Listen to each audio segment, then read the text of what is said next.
Lúcio, você fala para o deserto?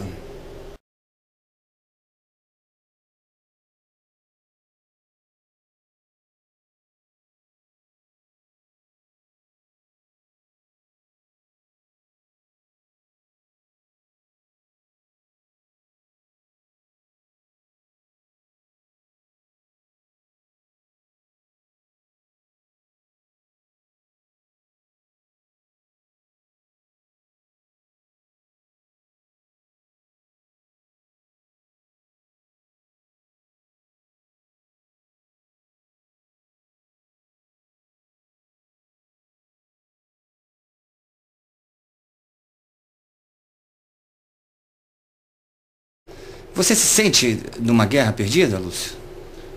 Eu tenho essa sensação muito forte porque eu acho que a pessoa que está de olhos bem abertos e está com as lentes de aproximação dos fatos, ela consegue perceber a dinâmica e a continuidade dos acontecimentos. Ela consegue divisar a direção em que a história está seguindo na Amazônia, e particularmente aqui no Pará. Então, para um jornalista, por atavismo profissional, é uma ânsia de querer repassar essas informações para que as pessoas tenham a mesma percepção.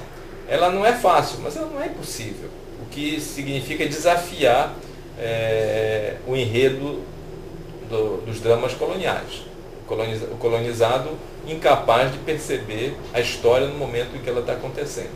Ele só vai ter a percepção retrospectiva, quando os fatos já estão consumados, o leite está derramado e Inês está morta. Então, essa aqui é a angústia, é que nós, graças à informação instantânea, graças às redes de comunicação digital, nós podemos ter essa possibilidade, temos essa possibilidade, e não usamos. Por quê? Porque é uma série de distorções e desvios. E uma das principais culpas é dos intelectuais. Os intelectuais, eles se venderam, se privatizando ou se tornando burocratas do poder público. Tanto no executivo quanto nas universidades. A maioria dos intelectuais sumiu da cena pública, saiu das ruas, foge das praças, não quer se arriscar, não quer exercer o dever que ele tem, principalmente numa região dessa, como um autêntico mandarim, de retribuir ao investimento público. Porque está em uma universidade pública, recebendo do poder público, estudou em escolas públicas, e não está querendo saber disso. Ele quer fazer a carreira dele, quer fazer os títulos, acumular um número cada vez mais exótico de títulos, pós-doutor, pós-doutor. Ou seja, ele se desvincula da realidade. E com isso ele permite que os grupos que assaltaram o poder exerçam esse poder de uma forma quase absoluta, né? Então, o dualismo continua imperando na Amazônia. O dualismo, você podia, que é a bipolarização do poder, você podia explicar na época do extrativismo, porque era uma dispersão humana e uma concentração de riqueza baseada na exploração sazonal dos recursos da natureza. Mas hoje não. E hoje os intelectuais têm uma quantidade muito maior e têm instrumentos e ferramentas que poderiam permitir que eles intermediassem entre essa polaridade. Hoje a informação está concentrada em dois grupos políticos e empresariais, né? O grupo Jade Barbalho e o grupo da família Maiorana. Um funcionando como um grupamento político e outro funcionando como um estamento empresarial. Uma das críticas que se faz, e peço desculpas, ao jornalismo do Pará é que não existe jornalismo no Pará, que existe balcão de negócios. O que o senhor pensa a respeito dessa afirmação?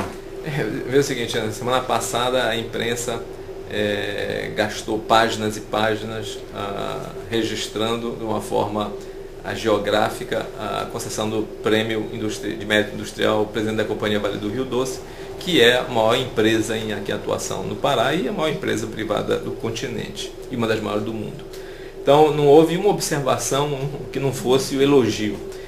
Chegou ao cúmulo de, em pleno dia de semana da cobertura jornalística, você tem uma página de fotos, só de fotos, no noticiário regular do jornal, não em coluna social. Então, por que isso? Porque ela hoje é a maior anunciante privada da imprensa paraense. E isso contrasta com 5 anos antes, por exemplo, o Liberal, que deu a foto na primeira página, muito maior, por exemplo, do que a foto do presidente da República visitando Belém, anunciando investimentos no Estado. 5 anos antes, a Vale recebia editorial de primeira página de O Liberal contra ela. E o jornal explicou por que mudou. Colocou um editorial dizendo: nós mudamos porque não estávamos errados, ou nós mudamos porque a empresa modificou a postura arrogante que ela tem no Estado. Não, simplesmente porque ela tinha se recusado a embarcar num patrocínio de uma campanha caça-níquel do jornal, e aí o jornal reagiu fazendo a campanha violentíssima, inclusive com o editorial ocupando toda a primeira página contra a empresa, e noticiário maciço durante vários dias, até que ela voltou a patrocinar a empresa. E hoje, como a Vale comparece no caixa, ela não tem mais pecado, ela é imaculada. Então, o que está acontecendo é que o movimento do caixa é que está determinando as posturas editoriais, de uma forma até cínica, na imprensa paraense, porque ela não se presta mais conta para a opinião pública, se ignora a opinião pública. O senhor falou que a Vale do Rio Doce tem uma postura arrogante. Podia desenvolver melhor esse raciocínio? A Vale hoje ela é a segunda maior mineradora do mundo. Ela, no ano passado, foi a empresa que mais teve ações negociadas na Bolsa de Nova York. Em 2005, ela foi a empresa que mais distribuiu dividendos no mundo. Então, ela tem um porte hoje que, às vezes, você pensa que é maior do que o porte do Estado. Então, ela considera que o Pará é um lugar tão provinciano, tão pequeno, de pessoas de uma mentalidade tão tacanha, no que ela tem certa razão, que ela não tem que respeitar. Então, por exemplo, a Vale diz: eu quero isso. Se não for atendida, ela reage como uma criança voluntariosa, ou uma mulher caprichosa, ou um homem autoritário. Então, ela se comporta de uma maneira que ela não respeita o fato de que 1/3 da riqueza que ela produz sai do Pará. E o Pará não tem consciência disso. Nós vivemos em Belém, onde está 1,5 milhão de habitantes, nós vivemos em Belém de costas para o interior. É por isso que tem esses dois grandes movimentos separatistas, no oeste e no sul, que um dia vão se concretizar, porque a capital não significa nada para essas regiões, né? Então, o que acontece é que a maioria dos intelectuais sabe o que ocorre em Paris, Roma e Nova York, mas não sabe o que ocorre em Carajás, no Trombeta, em Juruti.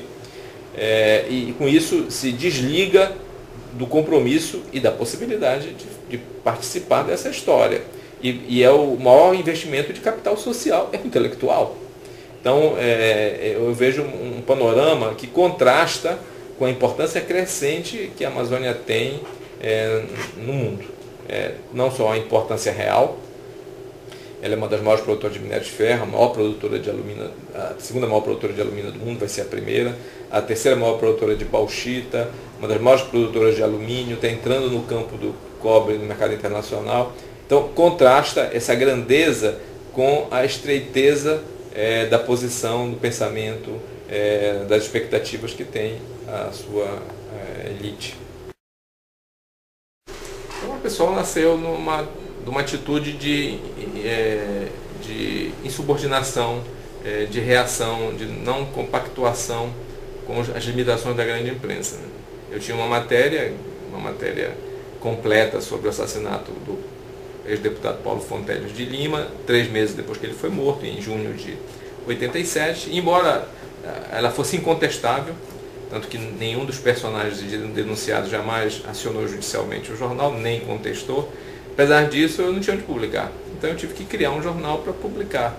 E desde então, já passados quase 21 anos, o Jornal Pessoal tem sido o lugar, o repositório e às vezes até quase o lugar de deposição por gravidade não muito natural das matérias que não são publicadas na grande imprensa.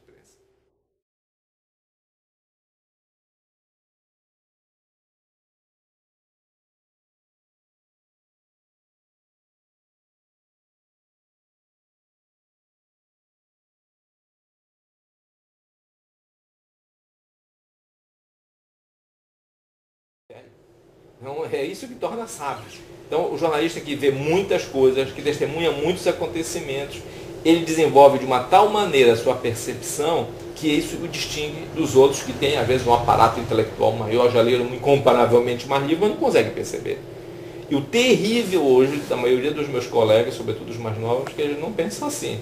Eu conheço um jornalista que tem fonte que nunca conversou pessoalmente com essa fonte, não conhece a fonte pessoalmente, conhece por telefone e internet.